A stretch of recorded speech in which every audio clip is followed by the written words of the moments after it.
Hi there. I thought it was something you're going to run up to the mic. I've still got potentially 2 more parts to go. Oh God. Yeah, this is week 2 of 10. Welcome to the Christmas special, chapter 2. Chapter 2. Hi, thanks for joining us. We're still in the same room. Yeah, we're doing well. They say with all new series, the first 2 episodes are shit, but you've just got to stick with them because they get really good in the third one. That's why I never watch TV. I just can't be fucking arsed going through all of these shit episodes. I'm just giving as a disclaimer here, Dave, you know. I know when you're only doing 3 episodes though, that's Kembit's full of shit episodes. The Witcher. The Witcher. The Witcher. What the fuck is that show about, man? I've not watched it. Is it crap? I mean, I am a mark for Game of Thrones. I like my dragons. I like my hunks. Right? Chrissy's diary when he's like 13. Boxes are ticked there with the Witcher. I like my babes. I like my, my supernatural goings on. What the fuck is going on with that show? I've not watched it. It's terrible. All right. no idea. Anyway, we have a series of questions submitted by listeners to the podcast. And how many did we do? 3 or 4 last 4. Did 4 last week. Fucking tore through them. I thought it was going to take much longer. Yes, so we're going to do a number. We're going to try and do 5. Yes, we're going to try and fire through them all quickly. Mark, you may have been out the room when we changed the plans. Cool. I'm not entirely sure. Mark took a long piss. My prostate's still where it used to be, right? We're all getting older. Old man The digestive systems just aren't as efficient as they used to be. Leave me alone. My peas are much slower than used to I be. was going to say your prostate definitely isn't what it used to be if the jobbies come out that part. Right. So we decided, Mark, that we were instead going to go for a different question that might get the juices flowing a bit earlier in this episode, which is to do with bangers from shit artists. No, I was here when you had that. Yeah, he was here. Right, okay, good. Well, You're on to that point of the night where reality doesn't really matter anymore. Yeah, we're getting there. Right, Mark, introduce this question properly. So, from our good friend Jason T, whose surname still remains completely Simplacos. completely unpronounceable, apparently. We can annoy him every episode. Yeah. And he's asked us bangers from artists that you hate. So we've kind of covered similar ground in the past, but this is going to be a bit more about bands we actually hate as opposed to good albums. If I could good songs and shit albums. unfurl this list like a scroll. Oh my god, yeah. No, you've only got 5 because you can only say 5. Yeah. No, I mean I've got way more than 5. Well, you're only saying 5. No, I'm not So, saying 5. put a lid on it, mate. No. Why? I've only got 2. None of these listeners want me to put a lid in it. They want Right. more. Right, Do you want me to go unfurl. first and last? Unfurl it. Right, okay. Well, That's a horrible thing. That's what Mark was doing earlier. That's why he takes so long. okay. So yeah, My prostate's fucked, guys. Leave me alone. just to sort of disambiguate, we're not talking about just a one-hit wonder. That was one thing when I was going through. I was like, this band's kind of super average, and they've got one good No, song. it's some- Yeah, no, it's that you people that you hate. fucking hate. Yeah, but this is where specifically I'm aware of how language works, Yes. Christopher. We're on the page. for the sake of the audience, Yeah, just who also tight- know. tightening up the criteria here, patronising our audience. It's what they expect. So I do have a few little subdivisions here, but the first one is people that have cropped up in conversation prior. Artists that absolutely unequivocally have total rippers of songs, but I cannot get with knowing what I know about them. Yeah. Beat It by Michael Jackson. Yeah, but I mean, Michael Jackson obviously has more than one good tune. No, well, See, got I fucking didn't go loads. down the road of Michael Jackson Yeah. because I actually don't hate him artistically. Like, I think that's a difficult thing to get into. I think it's more like bands that you don't like. I'm curious. They've got one song that do- you do like. I mean, I did mention this. Do not get into the Michael Jackson debate, right? Because like, It's a raised Cliff Richard. Right. Do you think he was a pedo? Not Cliff Richard, Michael Jackson. I can't say that. Whether I know that, think but do you or think not. that? I think he was. So I'm like 60% yeah, 40% no. I think he was. Right? And thinking that makes it impossible. But no, but wait, this is my thing about Michael Jackson, right? Michael Jackson didn't produce his records on his own with nobody else round about him. There's a lot of people involved in producing and making those records, right? Yeah, I'm So sure if that you're I'm sure the saying- M74.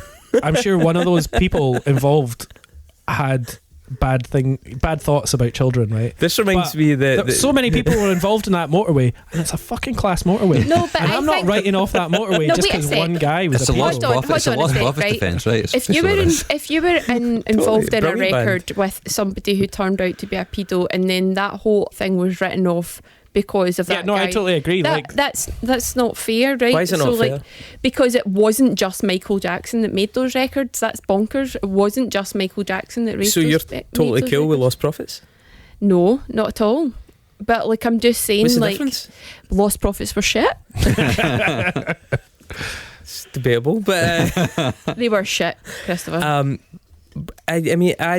I can't make that. I mean, yeah, you're right. There's shades of grey in all of this, right? Obviously, but I can't make that distinction to that extent when it's something as egregious as that. It's an insurmountable. I mean, we've spoken about people. I mean, for example, Rod Stewart. I fucking love Rod Stewart, but that guy has probably got some serious fucking skeletons in his closet. That isn't what bothers me so much as just the totally boring, mundane shit he's done. Like, right, but wait a minute, Young Turks is better than Michael Jackson. Latterly. Right, but point being, there are certain things that sort of like are a bridge too far.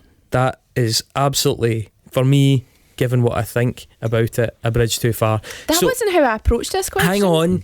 But hang on, I've got an interesting cat among the pigeons point, because the second artist I have written under that is Ace of Base.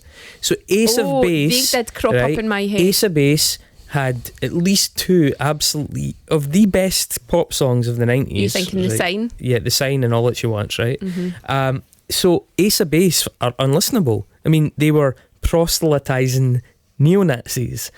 And I can't get tired of emphasising that point.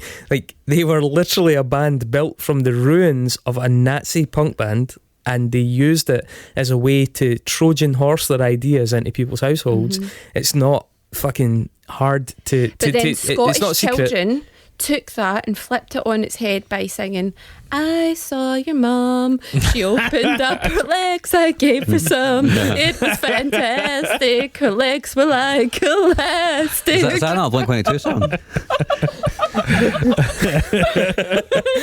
So, God, so what you're saying is we should just redo the lyrics for Michael Jackson. I mean, if Scottish children can get it together to fucking turn that in his head, then yeah. It's like literally weird. Get yourselves together, Scottish children. That's what Weird Al was doing, right? We were just taking up the torch for him. I just think like they are great songs, right? And Beat It especially. Beat It and Billie Jean for me are easily Michael Jackson's best songs. After that, nothing else really bothers me that much. I mean, it's fine, but he's not up there with like some other artists of that era for me. Listen, I'll tell you something right now. Something that I absolutely love. I love the Jacksons, right? Michael Jackson wrote Can You Feel It? I think that is like one of the best songs that was ever written.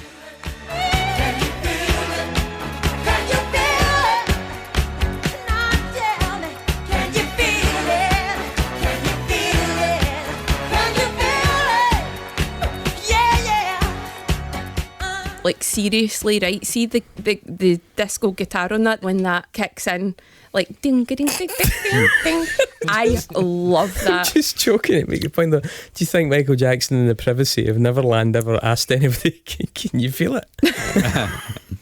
And this is bit. I mean, I realise that's a line crossed. But my point is, that guy, like, how can you go back and enjoy that fucking shit when he was a wee boy then? He was a wee boy with acne. Right, okay. Anyway, that is one category. So people that I wish I could get with them, but they're awful people. I mean, the Rolling Stones... Wish you could get with them? Well, probably wouldn't have been that hard, Michael. But especially because I look a wee bit like Macaulay Culkin. Too old. Yeah, I think it would have been hard then. But the one that got away. Yeah, totally, man. The wrong place, wrong time. You are like Macaulay Culkin. Exactly. Yeah. So Michael Jackson would have been into it. But the point is, there's certain artists that I really do like some of their songs, and I can't listen to them because I fucking hate them as people, as entities. Ace of Base more than most. Michael Jackson is definitely up there, you know. But not just about like bands that you hate. Like, for instance, I hate Maximo Park, but I love the song Graffiti. Well, that's enough. I can't take any more. I'm right out of vision. I'm right out of hope. You stir me up. I actually think Apply Some Pressure is their best song. What happens when you lose everything? You just start again. You start all over again. What happens when you lose everything? No, By a Graffiti's long way. better for me. Graffiti's better. No. And Block Party, Block Banquet. Party.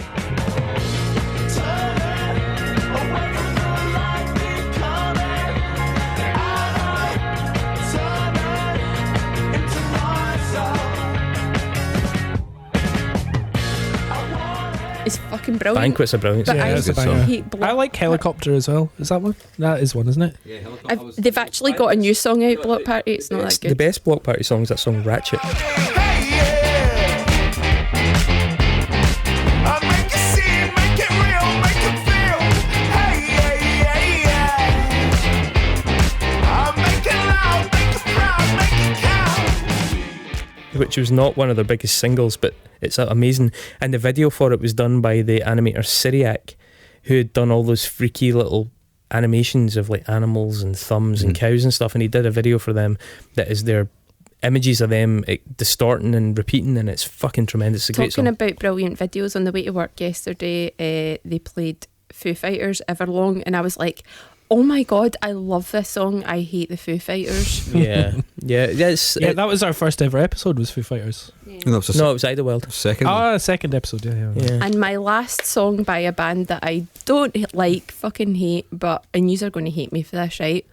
I'm going to get peltish for this, but it's Daddy's Gone by Las Vegas. He's gone, he's gone, he's gone, he's gone.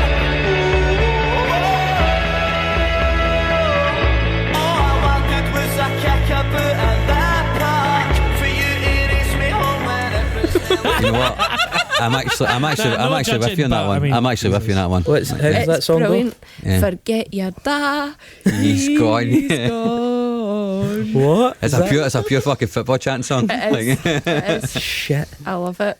Yeah. Oh my goodness. Do you like that song? Now I'm your hero. Do you like that song Chelsea by what's their fucking face? Chelsea's Dagger. Fratelli. Chelsea's Dagger by No, Fratellis. no.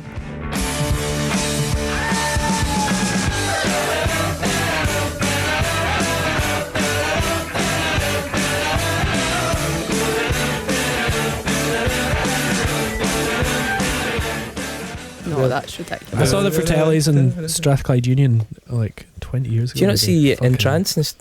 Strathclyde Union as Yeah, and they played 3 different versions of Set You Free. Set You Free in a 5-song set. Mark, do you have any of these? Because I've got loads. Stockholm Syndrome by Muse.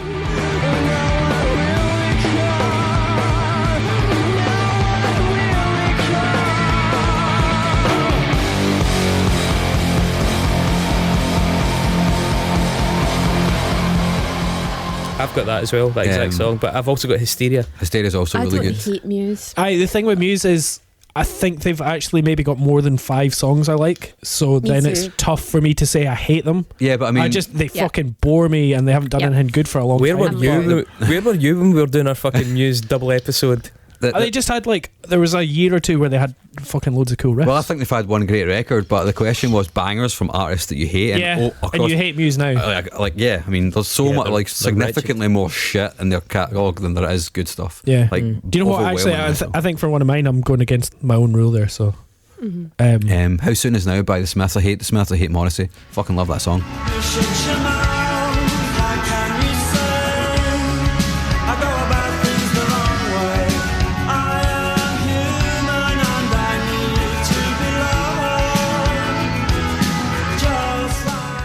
I liked a lot of the Smiths. yeah, Not I mean, my I love favourite. the Smiths I love the Smiths too. because I hate the Smiths and I hate all their songs. Oh no, There you go. you don't. No, I you do. don't. I do. Name me one Smith song I like. You don't. You haven't heard all of The them. one with the guitar. yeah, there are good Smith songs. No, the Placebo cover of what's it called? Big Mouth Strikes Again. Big Mouth Strikes Again It's shit. is better than the Smith version No, it's not. because it's not the Smiths. It's not. Nose and her disc man starts at 2 miles.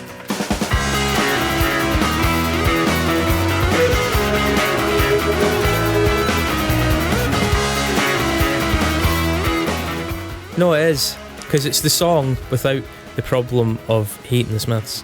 Yeah, but you hate the Smiths because you hate the Smiths. You don't hate the Smiths because you don't like the music. I don't like the music. And Well, I don't- that's weird. I also quite for some reason I also really like Second Coming by the Stone Roses, even though I think they're garbage as well. Stone Roses I have love the better Stone songs Roses. than the Smiths. no, that's not true. They've got 2 good songs. I Am the Made of Resurrection's a very Stone. good song. No, Made of Stones one. 10 Story their- Love Song's a pretty their good song. Best one. Anyway, we're not going to agree Yeah, on so- that. Okay. I guess The Seahorses are better than the Smiths. Could he say Kiss? I was made for loving you.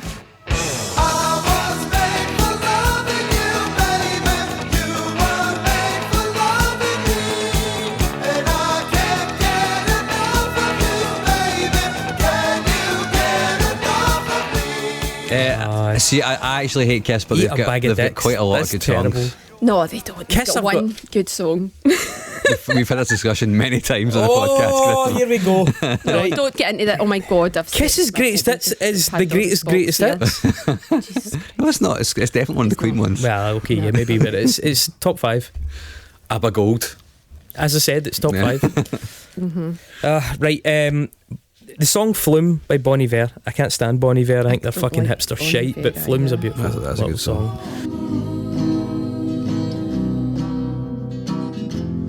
Bluey feathers on the floor. Sky is warm, she's the We Didn't Start the Fire by Billy Joel. Oh, that is a brilliant shout. Total banger. Yeah. That is a What a brilliant fucking tune. shout. It's so much He fun. is, can I tell you something about my dad, right?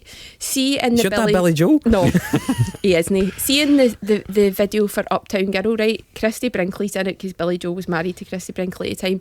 One of my most enduring memories of a child as a child is watching that video on the telly and my dad going, look at her, he's married to her and look at him, he's a wee prick. And like, honest to God, this is like one of the enduring memories of my childhood. My dad hated Billy Joel because he thought he was totally punching above his weight. It's true. It's true. Billy Joel is that sort of like Sopranos, Friends, plot device musician that they're always going out to a Billy Joel concert at some point in one of those series. He's They went so to a Hootie and the Blowfish gig at Yeah. one point. exactly, didn't they? Yeah. exactly. Yeah, it's that kind of like artist. He's fucking stinking. But that is a really good song. Also, he had a song called I don't know if it's called Extremes or Why Do I Go to Extremes, but that was a pretty fun song as well. But Can I add another one of an artist we've covered? Battery by Metallica.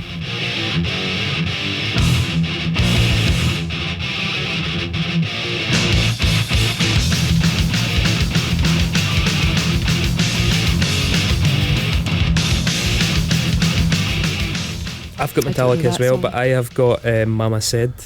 Let my heart go.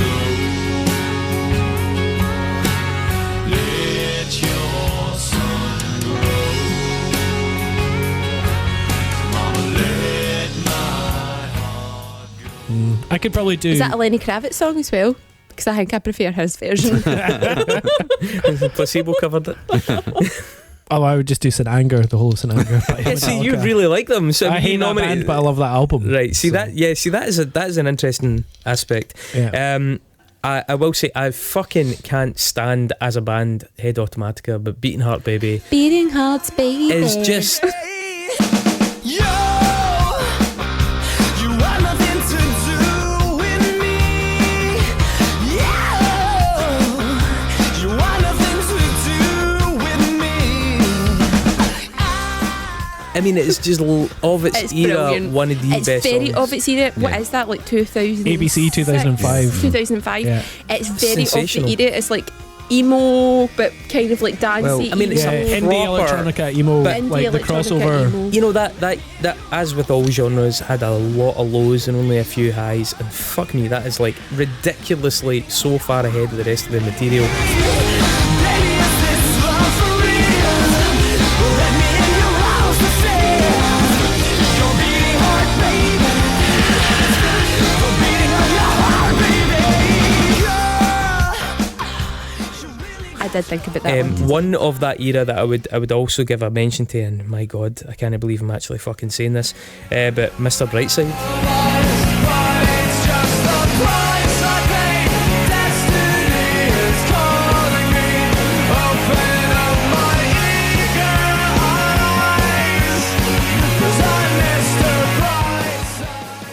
No, That's actually no, I a good disagree. song. No, And they're a horrible band. I mean, They're horrible. they had no. a song called Spaceman that's alright, and the rest of their stuff's fucking humming. That somebody told me that you're the boyfriend girl. No, the one that's a I've got terrible soul, song. but I'm not a soldier. They're terrible. They're awful. I've got arm, but I'm not an armrest.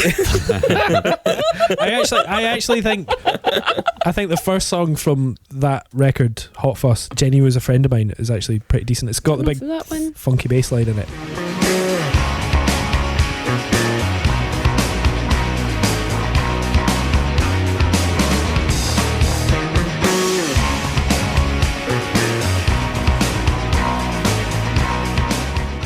It's good, but yeah. Mr. I Brightside's hate a that really band. good song. I mean, see, I remember the ABC specifically. It's now burnt down by Glasgow School of Art so they could buy the land. But They're very litigious, you know. allegedly. But David makes a good point about that era of like ABC clubbing. You know, in your early to mid 20s, man, those songs were fucking terrific. You had a lot of like average We were stuff. in our early to mid 20s. What were you? 2005. I was 24. Right, okay. You'd play both those songs back to back, couldn't you, really? Yeah, You're gonna and be clever about actually, as I said, like Apply Some Pressure by Maximo Park was another one of that era that I thought was really It's good. not- A band that I good for fucking you. hate, but a song that's good from this era is Molly's Chambers by Kings of Leon. Oh, no. You know she's there to stay. You want it, she's got it. Molly tangled on a chain of mine. She's got your pistol. Molly tangled on. Kings of Leon fans, Kings of Leon, there's quite a few of their songs that I absolutely love, actually. Fuck off. They are rubbish, but see that second album, it had I No, it really didn't. did have a couple shit. of brilliant. Do you want Fuck to off! fight me? We're talking. There's at least one or two songs. There's at least one or two actually alright songs on that first Kasabian record. And I mean, I think Kasabian are genuinely the Do you know worst. what? I think they are my most hated band. Wow. But There's like a that, couple of their singles is it- that I don't think are that is it bad. either. LSF or is it Clubfoot? I can't remember. Clubfoot's the one that's like Blind and snap the broken reset is gone with the dirty trick. It's taking all these days to find you.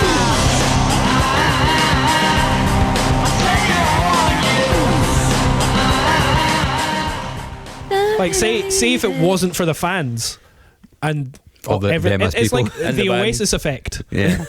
Everything that has been put upon them by the public makes them No, the singers are fucking prick. evil. But He's not the ex-singer, you mean? Ex-singer. So, Yeah, nah. you I know. Battered his But like when I girlfriend or remember, something? my dad bought that record whenever it came out, and I was like, oh yeah, that's actually there's like two good songs on that, and then they became my lad's favourite wank band. So Skeptical. one band that I really toyed with today, and I was like, right, okay, is The Jam. I hate The Jam, right? But I really like That's Entertainment. News and I'm teaching your team. I'm freezing cold facts and down on the walls. I say that's entertainment. That's entertainment. No. I do, and I actually like the Style Council as well. So Scientist by Coldplay. No. I would prefer In My Place. I prefer they went directly into the bin. We're never spoken of ever In my again. bin. No, I think The Scientist's a really nice song, and it What's pisses me that? off. The one where he's walking backwards through the video, it's all piano. Sing it. Come up to me. Right, okay, no, that's like fucking X Yeah, Factor. that's bad. Pish. That is bad. That's so bad. Yellow is the best one. Yellow's terrible. Yellow's Uh, alright. LCD Sound System. I've got them. Yeah, which song do you have? Dance Yourself Clean. I had All My Friends, but it's. Do you know what? All of their songs are about the same. You Just choose one that's not is fine, and then the rest of them you're like, oh, they just sound like a really annoying talking not heads Daft rip-off. Punk. I've got The Rapture. Oh Out- yeah, House of Jealous Lovers. No, I've got Out of the Races onto the Ah. tracks. Get yourself together. Shake, shake, shake, shake, shake, shake, shake, shake, shake, shake, shake, shake, shake, shake, shake, shake. Get yourself together. Take it all on, chill. Get yourself together. I think I really like House of Jealous I Lovers. didn't know they had another song. Right. If you're talking people, if you're talking people that I hate, I was going to say Kanye West because there are actually like 3 or 4 good songs. So do I. But then, and you know what? There's a lot of not terrible stuff. But then I was thinking, this is what we're going to have to do a Kanye West episode. Yeah, we are. Oh, But like, can I go and my fucking favourite- teach polar bears how to speak Spanish the way you were but doing? my favourite Kanye West tracks are ones that are just really good samples that he's nicked. Yeah, like Yeah. So like Charles. Bound to, Pain, but still look thirsty. Rock forever 21, but just turned 30. I know I got a bad reputation. Walk around always mad reputation. Leave a pretty girl sad reputation. or Fade, which is just Mr. Fingers. Or the Ponderosa Twins. Yeah, or Black Skinhead. yeah, what's the one that he just took Aphex Twin without even asking? Like his best songs are all just really good. He's just taken a song and just sung over it. So I've got some contentious ones. This is going to upset people, but Like a Prayer by Madonna. what, you don't like Madonna? You don't like the rest of Madonna. You don't like Frozen? I don't like You Madonna. don't like Secret. I think There's so Secret many is fucking good amazing. Madonna songs. Madonna's I think- got I so don't- many Really? The thing is, amazing the reason tunes. that the only reason I'm reserved with this is that deeper and deeper. the only reason I have a reservation about nominating this one is because I don't actively hate Madonna. I just really ignorant don't about like it. her as much as everybody seems to. But I do think Like a But like Prayer Live to is, Tell, right? Oh my god. What a fucking song. No, I mean no, but Like a Prayer is. Oh, I mean, Father. I think no, but like I'm telling you, time will fucking filter this shit out. The one that will be left standing is Like a Prayer. It is absolutely head and shoulders above anything else in our catalogue. In fact, it's head and shoulders above anything else almost of that entire decade. It is an amazing bit It's of awesome. music. It's an amazing bit of music. It really is. When you call my name, it's like going through a prayer. I'm down on my knees. I wanna take you there in the midnight hour. I can feel your power, just like a prayer. So that's one, but I don't hate her, so it doesn't technically really qualify. Another one is like Richard Marx is such a fucking wishy-washy Oh, ball bag, Hazard. but Hazard's amazing. I swear I left her by the river. I swear I left her safe and sound. Do you know he was married to Penny out of Dirty Dancing? Now Penny with the blonde hair. No. The character Penny in Dirty Dancing, please guys. Anybody? Don't remember, Anybody? sorry. Anybody? No. She's the one that, Which one is she? That she's the hurt. one that gets the abortion. Oh yes, I remember. Oh, yeah. She's like a dancer in real life. She was married to Richard Marx, and yeah, That's such a bird thing Well, to tell me remember another- an abortion. What's another? What's another Richard Marx song? There is another Was that one that was I covered? get mixed up with Richard Marx and Foreigner. Or Climby Fisher. There was that one that was covered. That was I'm as cold as ice. No, that's I love that. no, it was a that- dance version of it. Very like in the last like 10-15 years. Wherever you go, whatever you do, I will be right here waiting for you. Whatever it takes. Oh, like Calling Me. Yeah, Calling Me. Is that Richard Marx? I think it is, isn't it? I don't know. There was a lot of those. no, he's shit. But that tune's a fucking screamer. We're at almost 25 minutes. By the All way. right, okay. I've got Exactly. Who cares? the Well, we've got a lot of questions to get through. So. the right answer for this. Right, go for it. No, I'm not done. No, you are done. No, I am not done because I've got some fucking rippers here. Right, go through them I am- quickly. right, Here. hurry up. Here, Katy Perry, Part of Me. Part of me that you're never gonna ever take away from me. Though it sticks and it stones, though your bombs and it blows, that you're not gonna break my soul.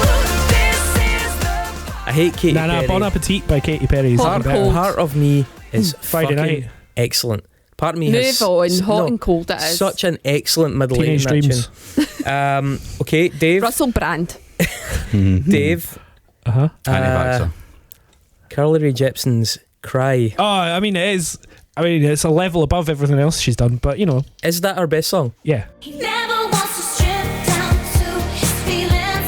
He never wants to kiss and close his eyes. He never wants to cry.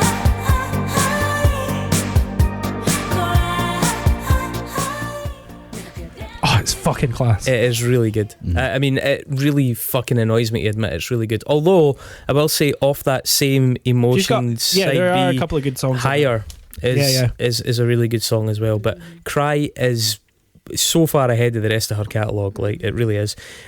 One that is on here just because this artist annoys me because I so desperately want to like her. Like, I've tried repeatedly to go back to her catalogue or she brings out another Is it album. Amy Winehouse? She brings out another album.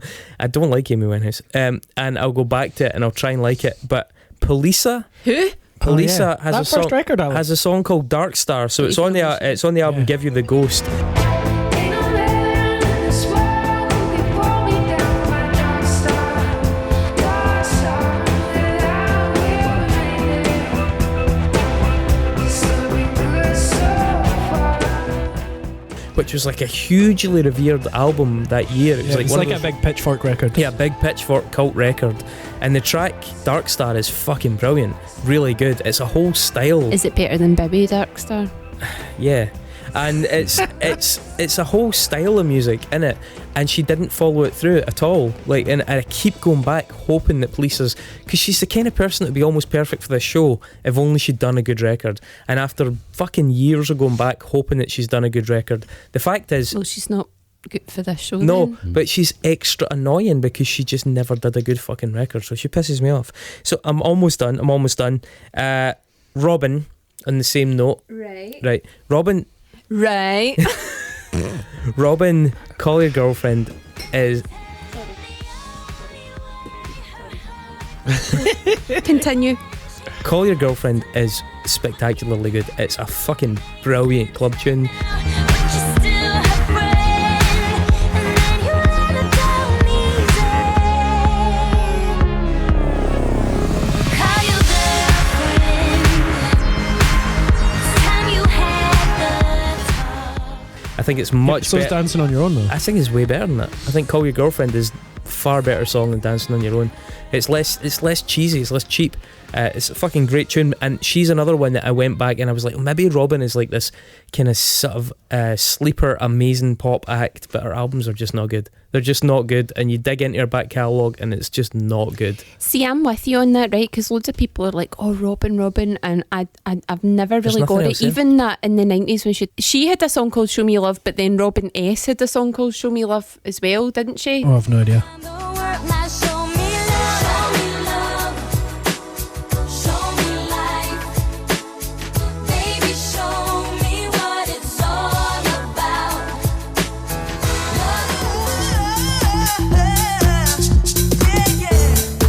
You've got to show me love.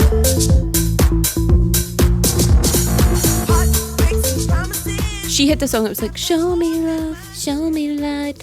That's the Robin you're talking about, right? Okay, the Scandinavian But then one. there was another Robin that was like, "You got to show me love." Remember that one? yeah. Yeah, remember that Like, one. that was Yeah. Robin S. So Robin has Show Me Love, and I thought that was rubbish at the time. And even like her newer stuff, I'm kind of like, I kind of really like into Nah, it. I mean, Call Your Girlfriend I think is amazing. Mark, this will maybe upset you, but I think Saves the Day are annoying as fuck. I have no time for that band at all. At Your Funeral It's is a banger. Yeah. such a beautiful wee song.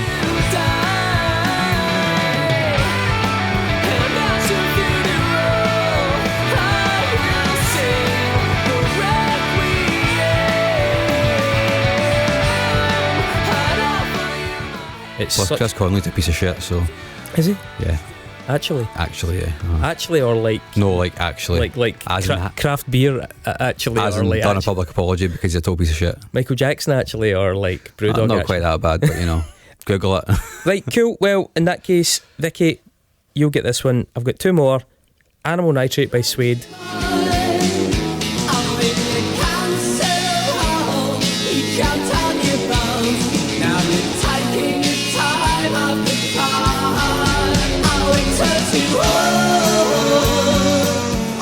I think there's more Suede songs that are brilliant. Trash the is okay.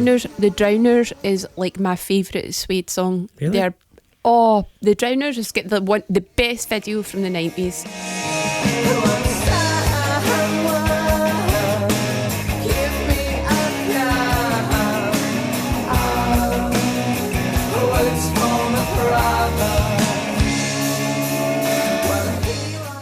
It's brilliant. It's got like the best.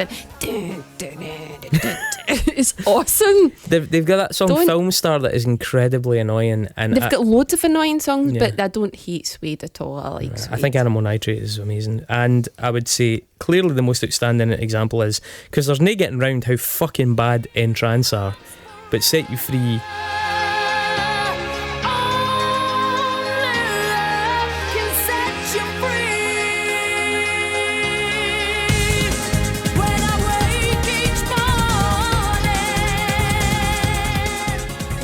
Yeah, but could you name one other entrance? Well, they did the cover Saturday of Night. Staying no, Alive. no, it's Staying Alive. They did stay Yeah. alive, so they did. Aye. That's true. But- Right, so out of those two songs, Yeah.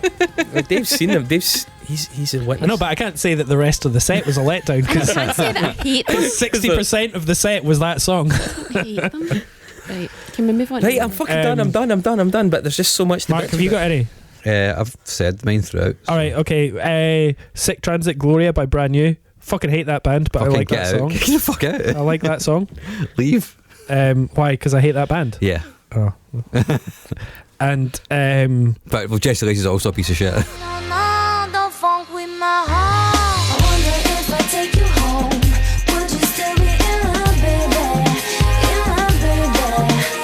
I wonder if I take you home, would you still be in love, baby? my least Lost Prophets. favourite band of the last 20 years, just in public life, but I cannot get away from the fact that this is a fucking banger, is Don't Funk With My Heart by the Black Eyed Peas. Listen, No fuck. I saw them at Tea in the Park and I loved it. It was brilliant. They've got quite a few good songs. They've actually Come maybe on. got like 3 actually that one- not horrific songs. Hey Mama. But like, Hey Mama they are is also brilliant. offenders of Hey like Mama. some of the worst musical crimes of the last, actually forever. But Didn't Wycliffe John like set up a fake or like Wycliffe rip off? Jean wasn't in Black He was Eyed in the Peas. Fugees, Get so I a don't know. grip. Get a grip. That was the Fugees. Luckily, I edit the show. All black people look the same, Chris, don't they?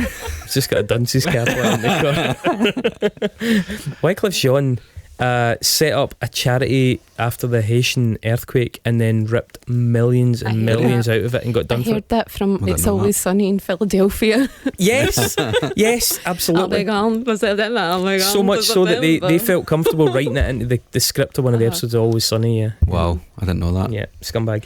Okay. Next question, Mark. Okay, so from Glenn MacLeod, you can only watch one band or artist perform live for the rest of your life. They'll perform in your town every night, so you can watch them as often as you like, but you can't watch anyone else. Who do you choose? Right, so you're not forced to watch them, but you can go and see finish them. the rest of the question. Yeah, I'm not finished. Like that. Neil Hamburger will perform stand-up as support, and you must watch him every time too. Yeah. But you don't need to go and see them every You night. don't need to. They just are You there. want to see Right? some music? That's your only Mine's is choice. short and sweet. It's Elvis for obvious reasons. Okay. Tonight, do you miss me tonight? Are you sorry we drifted apart? Yeah, fair play.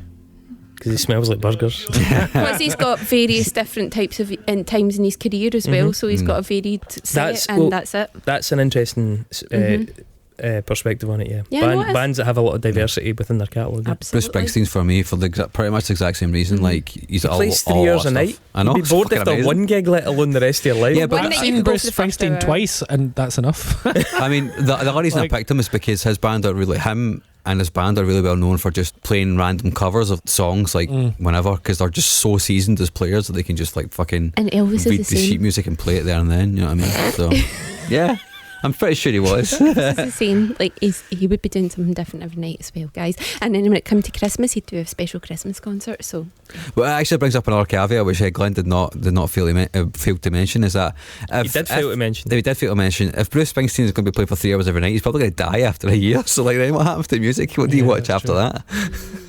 Watch DVDs. well, Elvis is dead, so we're Actually- presuming in this reality it just goes on and on and on and on. Can I go on a tangent for what Dave just said about watching DVDs? One of the ones I wrote down, and it's based on that, is Queen. And we can have forever, and we can love forever. Because, first of all, they're a band with a massive amount of diversity across their catalogue, so there's loads of stuff to draw on. But the thing that amazed me about Queen is that, you know, they're one of those things that's always on like Sky Arts. But see, no matter how many times you flip over to watch Queen in concert, you're always like, fuck me, man, these guys are so good. Like, I've seen Queen, you know, live at Wembley, I've seen them live in Rio. They're just such a fucking great band that as much as you think you'd be sick of them, I just have never got sick of watching them. Are they a great band, or is it Yes. because Freddie Mercury is so watchable. No, they're a really, really great band. All round, they're a They're really the great only band where all 4 members have written a number 1 UK hit single. There you Are go. they really? Aye. Even the guy that nobody Aye, even remembers? Deacon. Even old He wrote Jim Under Deacon. Pressure, didn't he? Aye.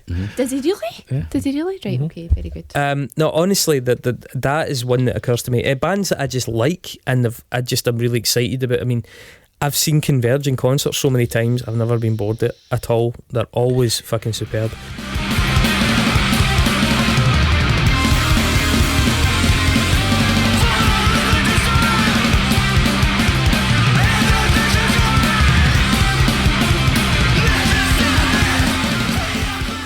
Trailer Dead, again, because a band that go really polar opposites. They got really punky heavy stuff, they got really spaced out stuff, so you get something that kind of caters for different things.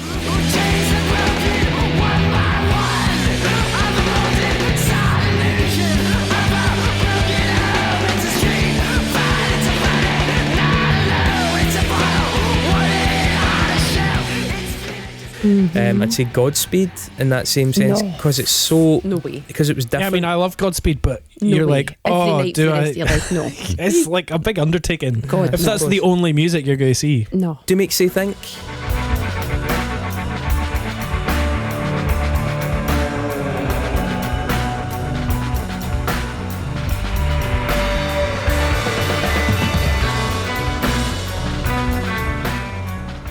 Because I've never got bored of listening to them. Maybe. 80s Matchbox, because they were always a lot of fun live.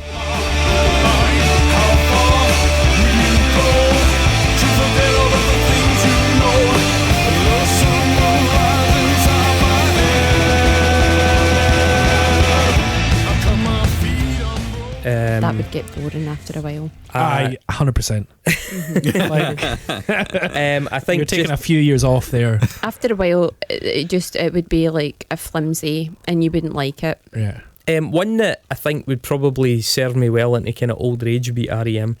R.E.M. I loved their earlier stuff. It was so fun. They had so God, many eras. That's in like choosing, oh, do you know No. what? I think I'll just have mashed potatoes Do you know every what? meal There's no for right the rest answer. of I my was life. really No right see answer. the question before that was like a tune that you like from a band that you hate. I was so close to choosing Ebo the Letter from R.E.M. Flavored neck and collar, can smell the sorrow on your breath. Sweat, victory, sorrow, smell thing.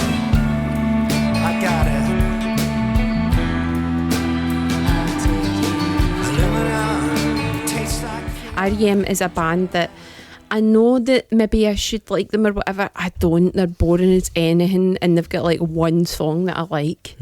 They are I've never properly listened to them. boring. Like, never properly given them time. You're going to of day. have a horrible time when they get nominated then. Right. What 'Cause about you, they've got a Dave? lot. Like Chris, I could just list my favourite bands, but then Bands that I've never got bored of, that's what I mean. Like, yeah, I know, but like, I mean, the band that I always go back to, and were my most listened to band on Spotify this year, Fear were- Factory. no, Meshuggah, were Meshuggah.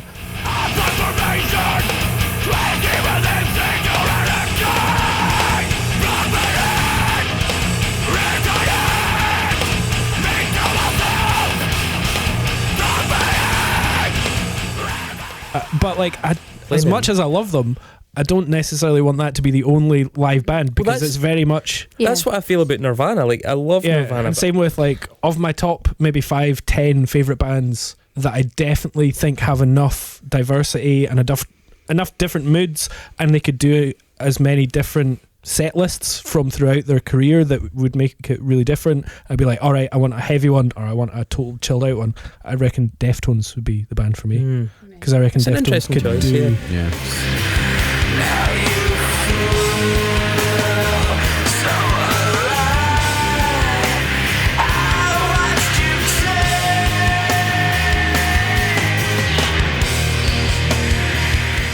cover a lot of bases. If I imagine, like, I'm, engaging with the question itself, it's basically a form of hell. Really, it is a form Yeah. of subtle hell, right? Yeah, totally. So if you're trying to think about a way to spin it positively, right? If you're thinking about It's like Desert Island Discs.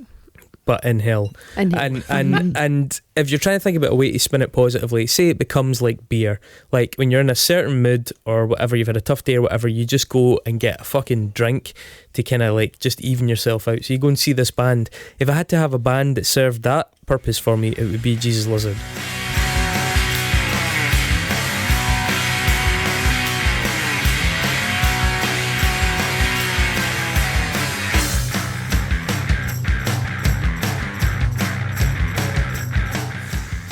Right. To go and just be like, if you're in that mood, it's been a fucking day at the office or it's a Saturday night or whatever, you're like, I need a fucking shot, I need a couple, like, you know, I would go and see them for the hit. On that kind of like topic, right?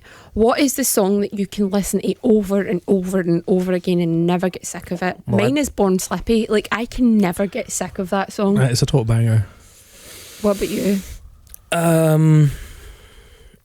I would have said probably Mladic by Godspeed. I think that's a fucking really enduring tune. Oh my god. But wow. In terms of pop, Leo, You're Loving Me.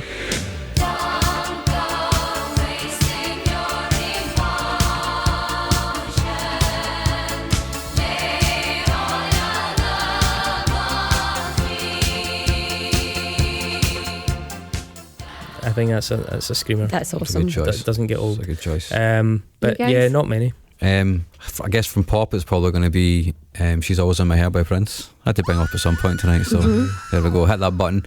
There we go, don't need to hit the button anymore. She's always there, telling me how much she cares. She's always in my hair. She's always in my hair. Dark Horse by Converge. Never ever get tired of that song. Total screamer, man. And so much Sage Francis stuff when it comes to hip hop. Oh my god, totally. Endlessly. I was next in line, an only child with a pen and pad, writing a list of things I could never have. Walls in my house were paper thin, every squabble seemed to get deafening. If my memory serves me correctly, I made it a point to avoid and forget some things, proudly to keep from being embarrassed. Never made Vicky, this will only appeal to you. It's my final word on the subject, but lapsus linguae. When you're a blurry man, how do you shut your bitch up? What's this done?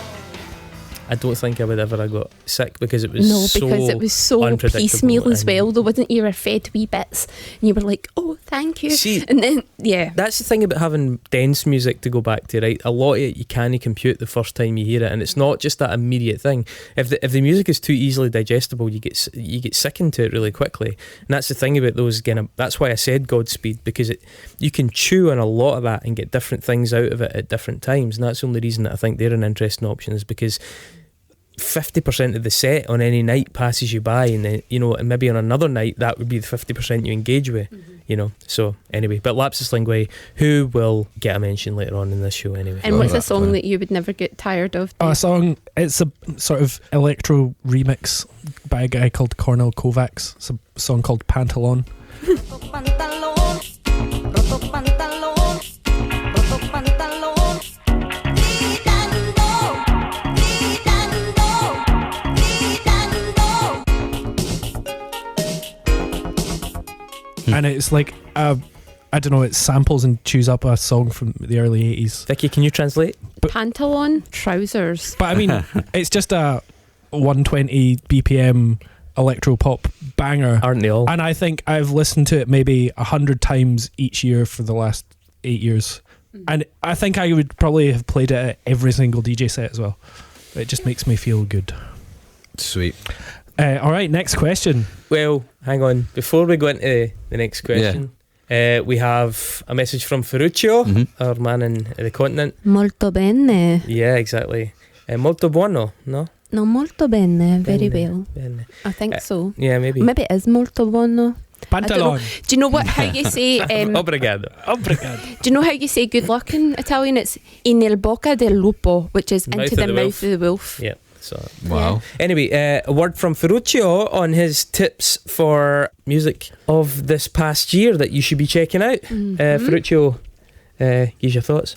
Hi, hello, this is Ferruccio from Bologna, Italy. I'd like to thank the Unsung crew for asking me about my favorite album of 2021.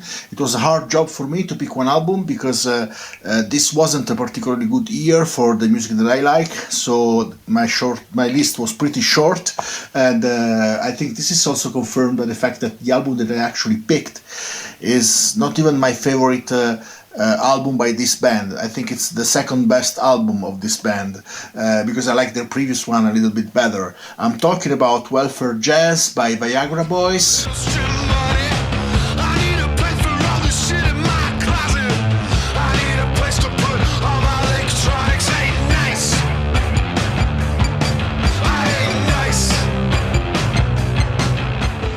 I think it's a pretty consistent sophomore effort. It's got a lot of ingredients that I normally like in music, such as krautrock beats, Detroit style guitars, punk rock, post-punk, snotty lyrics, snarly delivery.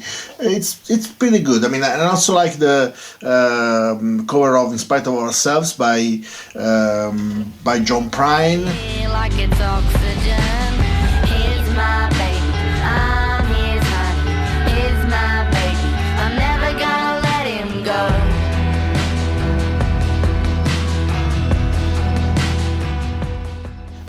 Which features Amy Taylor from Emil and the Sniffers. I think, for instance, that the second album by Emil and the Sniffers, "Comfort to Me," is a pretty good album, actually better than the first one they did, but still my favorite album of the year is Welfare Jazz by Viagra Boys. It's a pretty predictable choice from a guy like me, but as I said, there weren't so many albums that I really liked this year. So yeah, this is my choice: Welfare Jazz, Viagra Boys. And thank you very much for asking me, and I wish you a Merry Christmas and a Happy New Year. Bye bye from Bologna. Buon Natale. What a voice that guy's got. Buon Natale, honestly. Ferruccio. I have to admit, I am not overly familiar with Viagra Boys. No, I And- don't know anything about them. I mean, that's I've heard like They're quite big on Six Music, actually. Exactly. Yeah, I've heard they're really good, but they're a band that I'm not so familiar with. Well, funnily enough, they're like kind of a cult band, but they're actually big. Like, they oversold the QMU. They were supposed to play on Friday, but obviously got cancelled because of COVID.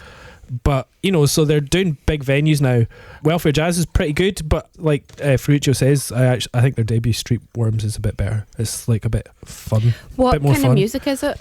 I mean, it's Six Music post-punk. I'm never gonna be the man you want to be. I'm a rebel till I die.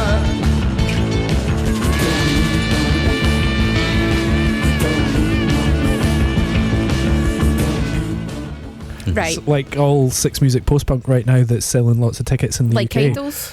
Kind of like Idols, but a bit more fun, less serious. Kind of like, who else? Squid and all those bands. Like a less... It's just like big fucking bass tones and weird vocals and, telecasters through lots of effects. Is it anything like Tropical Fuckstorm? Yeah. Oh, yeah. That's kind of what I had them Yeah, that's kind similar sort of bracketed vibe. with. Mark, you love post-punk, Mark. Yeah, it's amazing. Yeah, that's your new favourite vibe. Superb. His new favourite, most hated genre, Yep. apparently. Loves so. Susie and the Banshees, loves Big Country, hates post-punk. Mhm. But you've got bands like Fontaine's DC and stuff selling out fucking Barrowlands. It's and huge. I have some points to make in that when we do our question on best albums, which I think we should do actually. How about we do one more question that's a little bit less music orientated to get some shit off our chest, and then we'll do Hot takes? best albums of the year. Yeah, let's do it. Right. Okay. So Mark, what's that question about hot takes, and then we'll land the big one. So, in exchange for Jason's lovely dog, which I've met on multiple occasions, It just, Did it bite you? But Jason T is almost single-handedly keeping this podcast running. Thanks very much for your generosity, Jason. You have bought your way to another question on the show. But I mean, generally speaking, they've been provocative questions. So what you got for us this time, big man? stereotypical hot takes that infuriate you, and examples that he has given are that Dave Mustaine was the driving force behind Metallica, or that grunge killed metal, kind of stuff like that. So anybody? Okay. I can start off here, Yeah. right? Something that really does my box in, and it seems to have had a resurgence lately because of a well-known documentary, is that Yoko Ono broke up the Beatles, right? Yes. It really drives me potty, and I don't quite know why, but no, I do know why, because it's sexist and racist. There you go, you nailed it. So like, I thought that most people knew that giving Yoko Ono shit for breaking up the Beatles was sexist and racist. But when this new documentary Peter came out, Jackson's the one, new yeah. Peter Jackson documentary came out, I was on Twitter. Now, my Twitter is very closed to a close group of friends of people that are like-minded or whatever. It's an echo chamber of my own choosing, right? Yeah, well done. And a lot of people were like, oh, that Yoko Ono, she was like sitting in there and she was like pure looking like fed up and everything, and she was like pure bringing everybody down and everything. And I was like, Yoko Ono would not be there if John Lennon didn't want her to be there. Yeah. It's this whole thing of removing John Lennon's agency and supplanting it with Yoko Ono's magic. Do you know what I mean? It's really offensive to women. She was a sorceress. She was a dark witch. It is so She enchanted them annoying, and steered right? them away from Paul. And I know you and I spoke about this recently, right? Because you find Yoko I knew Ono this was really coming pretentious like a and everything, fucking right? steam train coming down the tracks. I really love Yoko Ono because I think she's a good person, right? And she has done a lot for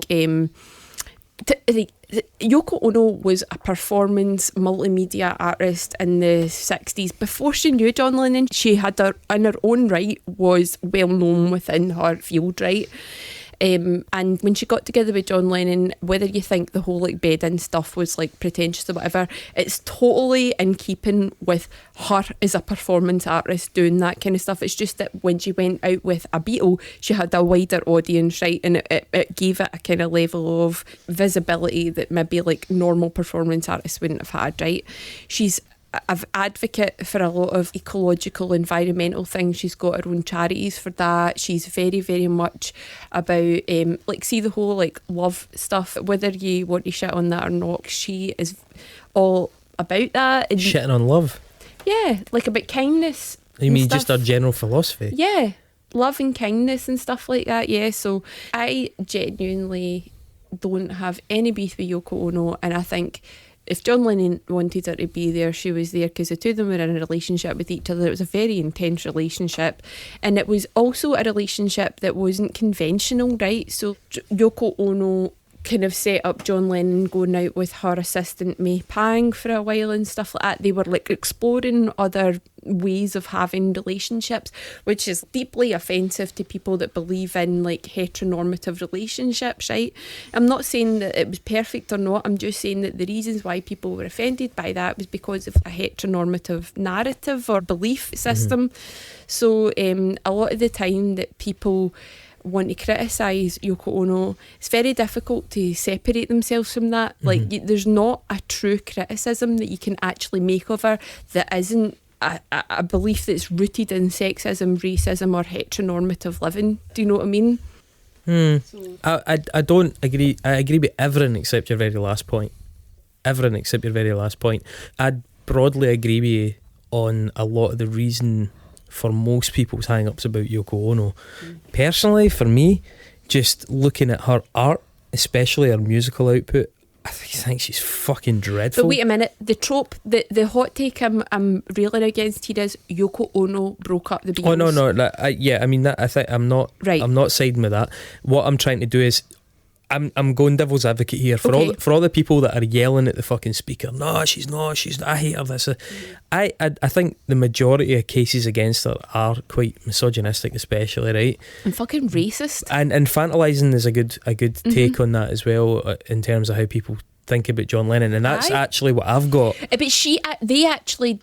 they actually knew that and did a thing on it. There's an album where John Lennon is like in the fetal position, Yeah, naked, yeah. clinging onto her because they were so aware of that. He had mummy issues, for want of a fucking better explanation, but they both knew that and were Yeah. like well aware of it and exploited it. So I think, just generally speaking, I find her incredibly annoying. I think there's no denying that she probably would never have been world famous if it wasn't for the context, but that's not her fault. That's But just did she want to be? Right, I didn't know. I mean, there's absolutely no reason to think that she did want to be. She just hooked up with a guy and it ended up creating this enormous platform. It's not like that she became so famous because of her art. She became so famous because of the context, albeit she was already a successful artist. Her music is incessantly fucking irritating. It's horrendous. And if I didn't like her, it is purely based on the pretentiousness of our music. Because I've got no dog in the fight with the Beatles. I don't particularly like the Beatles. I think they have some great stuff. I think they've got a load of overrated stuff. I certainly don't blame her, and even if I did blame her, I wouldn't necessarily begrudge her breaking up the Beatles, and I don't blame her for that. I think her own art is hugely overrated in light of her context and a mild sort of deification of it, as well as what would you call it? As well as the way she's been kind of villainised. What I also think is a tangential hot take that I personally hate is the notion of John Lennon as either a particularly good or a particularly bad guy. I think it's very culturally tone deaf. Absolutely. Right? John Lennon. This is what a lot of it comes down to, actually, because ultimately a lot of the reason why people don't like Yoko Ono is because of the mythology of the Beatles. Yeah. Do you know what I mean? And people either need to sort of deify Lennon or the hot takers And amongst us, deifying and I'm very guilty of this as well, because I've been prone to a few hot takes in my time. No fucking way. guys, I'm putting that I out there, refuse just to in case, believe that. in case anyone. When? Look, so if anyone DMs you and tells you, by the way, Chris is a secret hot taker, you're forewarned. But this John Lennon was appalling to his first wife. John Lennon was a very poor father by most standards, I think. To Julian. To Julian, right? However, without in any way trying to absolve John Lennon of any of that, one of the things that I think people have really lost touch with, and I think it does speak to people that have had maybe a somewhat working class experience growing up, you're in a situation where we've spoken about this in the podcast before, you grow up in much closer proximity to the people around you. It's inescapable, the realities of certain lives. You know, if you grow up in certain levels of affluence, you can somewhat insulate yourselves from neighbours or experiences that you don't want to have, right? There's something about growing up in small homes, cramped together, in a working class neighbourhood. You can hear the arguments next door, you can hear all the things slamming about, you can see all the drunken behaviour and neighbours getting on each other's nerves. You get all that and you can't escape it because of the proximity. It's a really simple dynamic. You develop a level of tolerance for people and an ability to see past one or two transgressions, and they end up being quite a shade of grey. It's definitely something, I don't want to get into the whole cancel culture debate, but it's something that's been lost a bit with affluence, is being able to push past the things that you understand that you dislike about someone. You maybe wouldn't leave them watching your kids because they maybe are heavy drinkers or they're unreliable, but there are other aspects of their characters that you sort of like or admire, and their people are nuanced and complex, and also they change over time. This notion of John Lennon as being the sum total of John Lennon is his worst moment, or the sum total of John Lennon is his best bit of artistic. But like, who thinks that? Because most Loads of people I people know think that that, like the Vicky. Beatles are quite open to a nuanced interpretation of John Lennon. I would don't say. necessarily think that you are Like most people I know that like the Beatles are Vicky, like that. I don't. You already spoke about your social bubble. I don't know if necessarily your circle of friends are the best. What would you call it? Barometer for that. But what all I'm saying is that in general, there's a tendency to judge people either by their worst deed or by their greatest moment, depending on the conclusion you want to arrive at. Right, And John Lennon, I think, is a real It's forever popping up in these murals of like legends and stuff like that. or secret villains for the people that want to have the hot take on he was a bad father and he like was violent with his first wife. That is awful, absolutely, but that's not the sum total of anybody, let alone him. There are a lot of things, and whilst I do acknowledge we like some Michael Jackson and stuff like that, there is a point where there's like, right, okay, that is a Are line. you trying to introduce nuance into 2022 normal discussion? Yeah, exactly. And I just don't think that's correct. I know but that, see, I think as a podcast and a content creator, there's absolutely no room for nuance. it's not good for hits. No, I know I'd like you to fall on one side or the other. Yeah, please. so like, you know, that whole judge not lest ye be judged. Okay, I think there's a fair bit of truth to that, clearly, and I think it's ironic that John Who said Lennon. that, Jesus? Gary Glitter. Gary Glitter. Gary Glitter. That's the one. But you know, John Lennon, ironically, working class hero, working class villain, depending on what fucking like company you keep in the pub. That part of it really fucks me off, because John Lennon is a really interesting character, whatever way you slice it, right? And he's Yep. no one thing or the other, and neither is Yoko Ono. Cool. That's it. And I think just this reductiveness in conversation about people is the real problem there. Much Yeah. like David Bowie then. Absolutely. And by the way, I have walked a very fine line because Yeah, I I know. really like David Bowie as a guy, but he was a paedophile. So it's like, where do you go with that? So what's your the bottom line here? Did Yoko Ono split up the Beatles? No. No. No. The Thank Beatles you. split up the Beatles. Beatles Thank split up the you. Beatles. Well, Who's I mean, next? yeah, I mean, each of the Beatles in turn, apart from Ringo Starr, swapped the Beatles at some point, right? So Poor fucking Ringo, man. Paul McCartney. a lot of the narrative comes from that first film, which they had to release for contractual reasons. They wouldn't have never wanted it released in the first place. The one that Get Back kind of basically retcons entirely. Mm-hmm. A lot of it comes from that because of also the idea of Paul being really domineering, which he was, but he's not. Creatively, yeah. Yeah, but he's also, for the most part, they were all kind of done with it anyway. Do you know what I mean? You could see by their interactions with each other and the music that they were all kind of done with it to a certain degree. George leaves obviously during those sessions, and Paul's got a lot more say over things. 'Cause he's trying to be a manager because they don't have a manager. Do you know what I mean? So you can kind of see from his point of view as well. If I'm trying to like make the band still be a band when there's no manager to make them kind of do shit anymore, you know.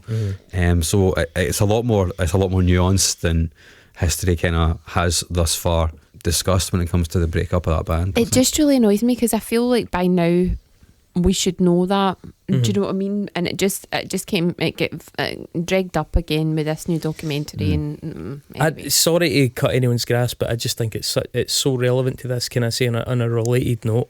For me, the Kurt and Courtney thing is very similar, right? And don't get me wrong, Very. Courtney Love is a fucking arsehole in her own right. But that whole she killed Yeah, Kurt that's the Cobain worst is hot Well, take. totally I've literally the got worst. Broomfield Courtney, right? The Aye. Kurt and Courtney documentary, the Nick Broomfield thing, where especially his daughter growing up with like this hugely popular DVD on sale fucking all around her, like, oh, your ma arranged with some fucking drunk old punk that fucking threw himself in front of a train to fucking assassinate your dad, when your dad was a hugely successful and well documented misanthrope who'd attempted suicide multiple times, and he attempted it again, and this time the fucking douchebag got it right. I love the work of Kurt Cobain, but again, very aware of the guy's incredible shortcomings, right? A lot of beauty in that guy, but the way that Courtney Love was treated on that issue, I mean, Courtney Love deserves loads of criticism for being a fanny, but she doesn't deserve that. That's Do you know obscene. what's difficult about a lot of these things is like removing the agency from the man. Like the man doesn't have a ability to make decisions or something like It's like that, which fucking- is pure. It's like The Crucible. Yes. You know what I mean? It's like Which is- fucking Arthur it's Miller, like absolutely. Salem. It's like women cast a spell on these Aye. men. It's so primitive. Dave? What, hot takes? Yeah. Well, I'm just annoyed. Weirdly enough, my hot take that I wrote was people that say the Beatles are a bad band. Oh yes, Dave. Thank you. Yes, I mean Because the that Beatles is are like, obviously not a bad band. They're not a bad band. That's just They're a not. hot take that is wrong. It's totally a wrong look, hot take. they're a fucking legendary, hugely influential band with some really, really good songs. Yeah. And then I've just seen a lot of Awesomely people, good songs. and I A know lot it's of- really a lot of fucking mints. annoying. People, like, everybody's seen this fucking documentary and everybody posting about it, and oh, fucking hell, stop talking about the fucking Beatles. We know they're fucking class. But then I've just seen lots of people posting, memes about the Beatles are actually shit.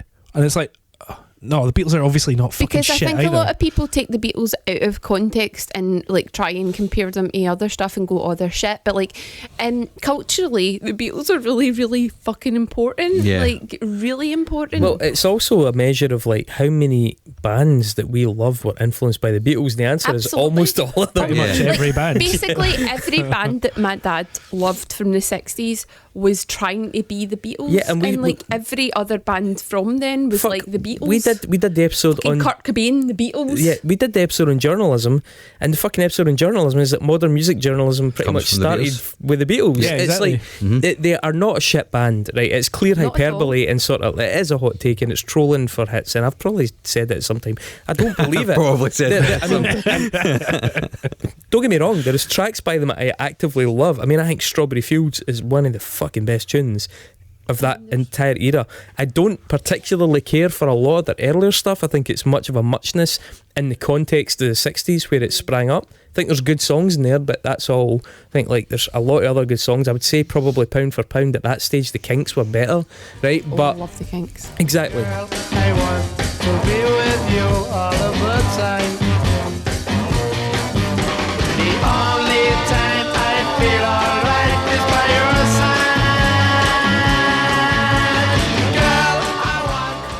Kinks didn't then go on to redefine pop music. You know what I mean? Yeah, and, exactly. And that's But see, at obviously- that time, see in the 60s as well, especially early 60s, nobody was making an album to make an album. People were making singles and then collating them just with like a, now. a lot of bump around about it. Yeah. I've gone full circle. Yeah, I mean that happens with a lot of artists now, but what you've got now is like people taking the album as a serious thing, like, and thinking about the album conceptually from the outset, right? And thinking about what goes along with that album. But like I really think in the early 60s and maybe even later on as well, people were mostly just releasing singles and then putting it into that's true. collating it with a bunch of bump. So when people say, oh, the Beatles albums, there's a lot of bump, and there is, right? But so was a lot of brilliant bands for that era. Their albums were a lot of bump, even the Kinks. When we did Millie Jackson, and when you look at like early Elvis, early Johnny Cash, early Sam Cooke, some of our favourite artists, right? But Millie It's Jackson was a concept album. But the early stuff though was just a series of singles. You're just people that didn't even really have like a wholly formed package of Elvis's albums are a nightmare to get through. Yeah. Because there's so much rubbish in them. Do you know what I mean? But I think that was pretty much the state of play then. Yeah. Okay, so a lot of Beatles hot takes. Mark, did you have any that dissented from Beatles? I was going to talk about this idea that grunge died when X happened. Grunge? Aye. Yeah, grunge died when X happened. Right, like okay. grunge died when Kurt Cobain died, or grunge died when Okay. Soundgarden split up, which I think is a hot take. A lot Grunge of died people when have. Bush formed. Yeah, well, I mean, it's actually been a long, slow, drawn out death. Grunge is still going on. Yeah, because it became what people call post grunge, right? It became fucking Creed and Nickelback and all this Wait, pash, man. Silverchair, Bush. I'm There's not a sure I agree somebody with sent me a text the other week that was, Vicky, you need to check out this band, Margaritas Podridas. They're a grunge band from Mexico.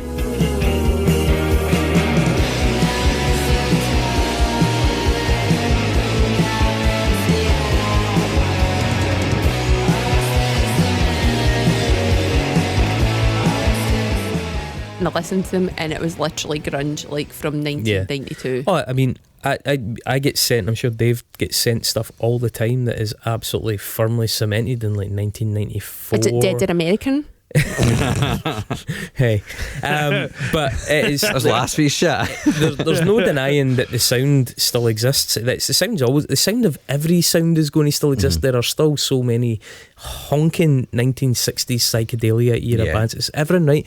The only thing I will say, Mark, it's maybe a slight semantics, right? But the credibility of grunge definitely died at a certain point, and it was a very finite point, right? When that kind of post in utero, Cobain died, there were a few great albums came out, and then very quickly what happened was that the grunge bands, their subsequent albums were met with a lot of hostility. And whilst there is no one day and time that you can point to, and the genre and the sound continued through Bush, through fucking loads of post-grunge and Stained and fucking like Creed and all that. Yeah, totally get that. Pearl Jam are still slogging away, fucking shitting out albums every Alice so in often. Chains as well. Yeah, I don't deny that, but the credibility of grunge, right? Because this is the thing, we've spoken about this tangentially in a few podcasts, but especially in the live grunge mixtape that we did.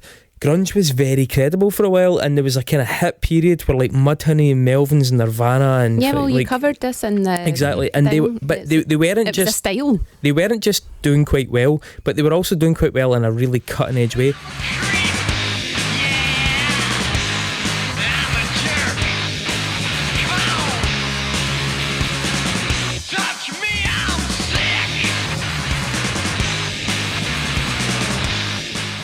It happens with almost every genre apart from maybe like new metal or something like that, where it has a grace period of fuck, this is so exciting and genuine and sincere. And when the sincerity went from grunge, when Stone Temple Pilots got into that third album era where it was clearly the label that was marketing them, when Pearl Jam became, actually Pearl Jam are probably a bad example because they got better for their third album, but what I mean is there was a point where the credibility died. And you're right, the sound continued, But when the credibility died, and that was in 94, and it was a very narrow window where suddenly all the magazines, all the articles flipped, and we spoke about it in the Pitchfork Effect, all the magazines, they couldn't wait to be the first one out the gates To shit on it. to take it down, to turn on it. We've been courting this, and we're going to be the first ones to fucking mock it, because then we will always be ahead of the curve. So yes, I agree with you, the sound has persevered, unfortunately, in most cases. However, the credibility died. It became more commercial though as well. Bands like Nickelback and Probably fucking- bigger than ever. Yeah, but exactly. Do you know what I mean? So it comes back. I guess it comes back to kind of that argument of like between credibility and commerciality. But right? even- like Even now, I would say there's like an unspoken grunge influence on a lot of cool indie bands right now. Like That, even just now, yeah, right now 100%. specifically. yeah, like Mitski and Sharon Van Etten all Yeah. have a sort of Oh, yeah. Big Thief, all have a very grungy aesthetic.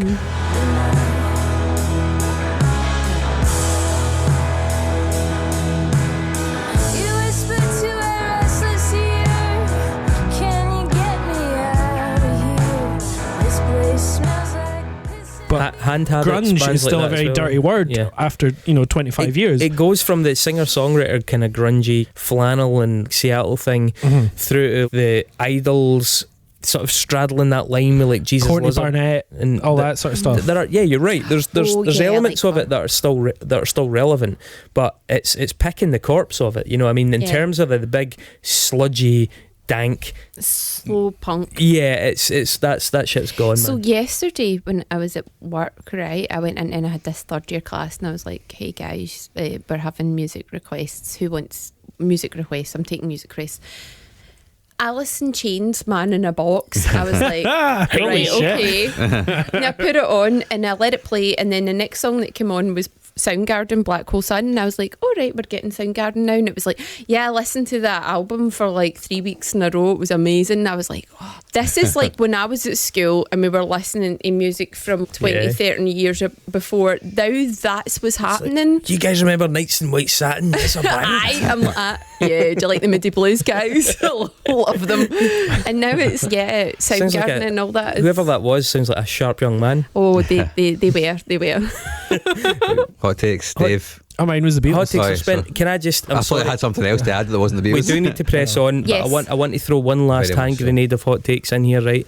And I think it will connect. One thing I've noticed in the last few weeks that has really fucking put my nose out of joint, right, is the fact that specifically the band Mayhem, but also a lot of kind of similar acts are seen as having somehow been Lords of Chaos. Like ironic, yeah. There's They're- some sort of They're appearing on festival bills. I noticed that like Beak were advertising a festival, they're playing next to Mayhem. Shellac are advertising a festival, they're playing next to Mayhem. This is the fucking band of like outspoken homophobes and racists. Now I get that they're much older and they're reformed characters, but that's never explicitly been made clear. There is no real arc. Who's the band of outspoken racists? Mayhem. I don't think And they're on a bill with Shellac. Yeah, well, Mayhem were the band, you know, obviously Dead committed suicide, Lords of Chaos, Euronymous was the guy that Varg Vikernes Oh, joined. right, okay, Varg okay, I'm Vikernes with you. joined Mayhem Uh-huh. on bass, and then he murdered Uh-huh, Euronymous I'm with in you, the band. I'm with you. But subsequently, like Necrobutcher and is it Hellhammer? Like Hellhammer, said, yeah. They said a series of deplorable fucking things over the years, like the kind of shit that just does not And they're on fly a bill now. with Shellac. Yeah, but the thing is, so That much seems time weird. has passed, and there's been such an ironic sort of Acceptance. rewriting Uh-huh. of things, you know, since black metal especially became embraced by the post-ironic mainstream. Right. Mayhem have sort of been redeemed, and it really confuses me when you look at a band that in the 90s they were a fucking icon of intolerance, Totally marginalised. and now they are like an icon of credibility. They're That's I mean, weird. in the States, they are on some of the coolest fucking bills as like the token edgy band, providing the edginess to the festivals.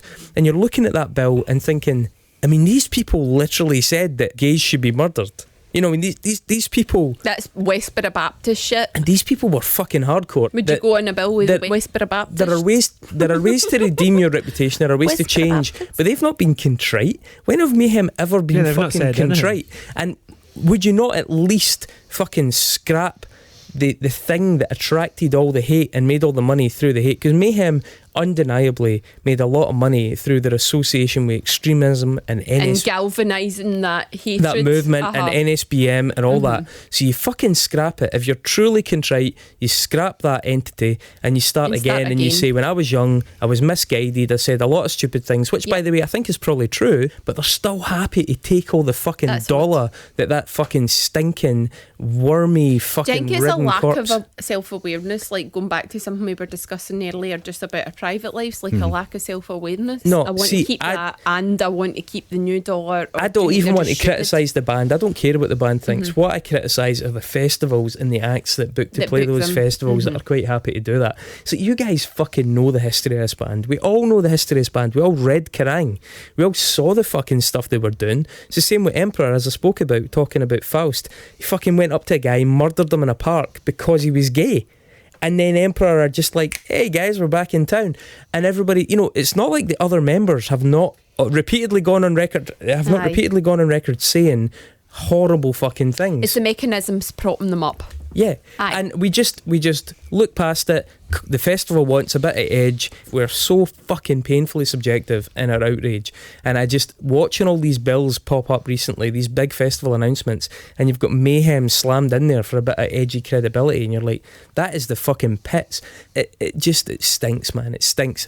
As far as hot takes go, the fact that they are somehow acceptable again, because there's no way to separate the income from the name anymore. You've not disavowed it enough.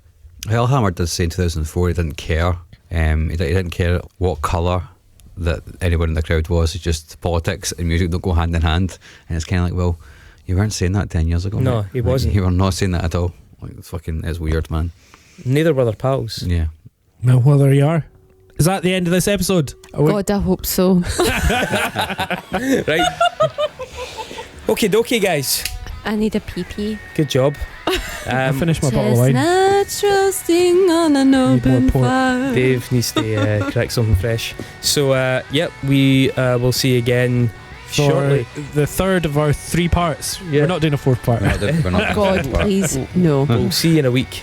Like, bye. Look after Bye, yourself. troops. Bye. Bye.